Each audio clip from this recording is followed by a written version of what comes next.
বন্ধুরা, রিসেন্টলি ঘটে যাওয়া এমন একটা ঘটনা ঘটে গেছে যে ঘটনাটা নিয়ে বর্তমানে পাকিস্তানে সবথেকে বেশি ভাইরাল, তারপরে কিন্তু আমাদের ভারতে।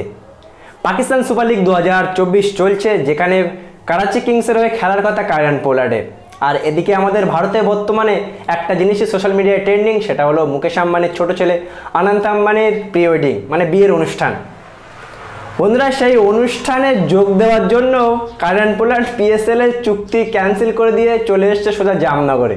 ভাবতে পারছো?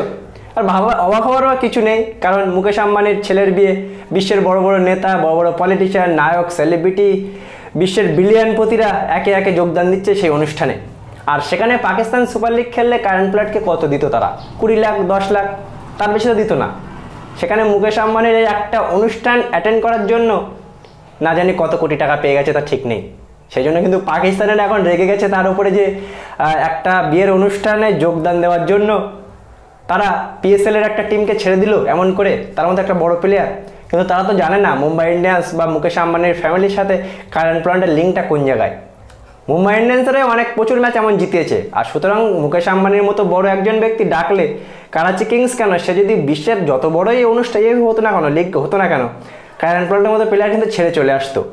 তার কারণ কায়রন পোলার্ডকে পিএসএল কতবার দেবে, মুকেশ আম্বানি যে কত দিয়ে রেখেছে তা ঠিক নেই, বা কত দেবে এই অনুষ্ঠানে আসার জন্য তা ঠিক নেই। এই নিউজটা কিন্তু এখন বর্তমানে ভাইরাল, যে নিউজটা শুনে কিন্তু হাসি পাচ্ছে যে একটা বিয়ের অনুষ্ঠানে যোগ দিতে একটা টুর্নামেন্ট থেকে নাম পুরো মুছে দিয়ে চলে এসছে কায়রন পোলার্ড।